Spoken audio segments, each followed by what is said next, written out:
Hər kəsə salam. Bizim bugünkü və ilk dərsimiz cümlə quruluşudur. İngilis dilini öyrənmək üçün, ingilis dilində danışmaq üçün ilk öncə ən vacib qayda cümlə quruluşunu bilməkdir. Bu gün də biz nəqli cümlənin quruluşunu izah edəcəyik. Deməli, ingilis dilində cümləni qurarkən ilk yerdə bizim mübtədamız dayanır. Mübtədaya ingilis dilində subject deyilir.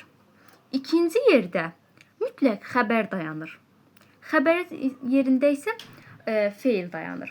Yəni xəbəri müxtəlif feillərlə izah edirik biz. Məsələn, iş cümləni qururuq.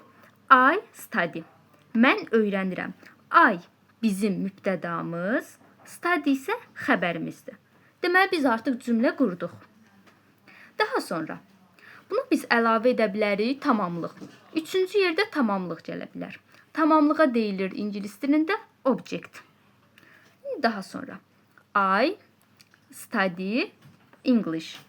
Mən öyrənirəm ingilis dilini. Gördüyünüz kimi birinci yerdə mübtəda, ikinci yerdə xəbər, üçüncü yerdə isə object gəldi. Yəni tamamlığımız gəldi.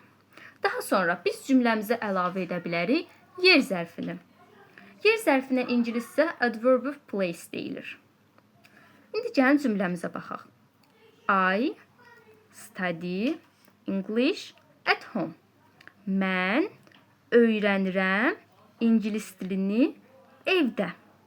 Mən evdə ingilis dili öyrənirəm. Gördüyünüz kimi mübtədamız, xəbərimiz, tamamlığımız və yer zərfimiz.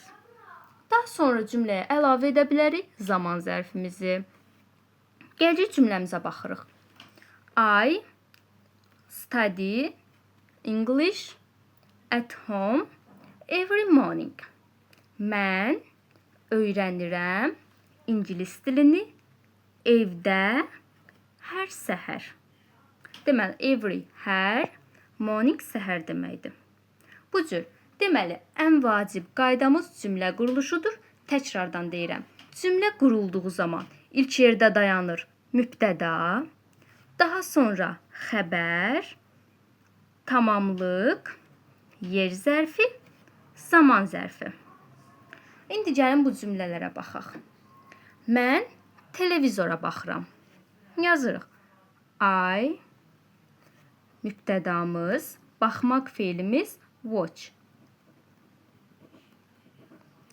Mən baxıram. Tamamlığımız nədir? Televizora. TV. Mən televizora baxıram. İndi bu qalan 4 cümləni də siz quraraq öyrənin.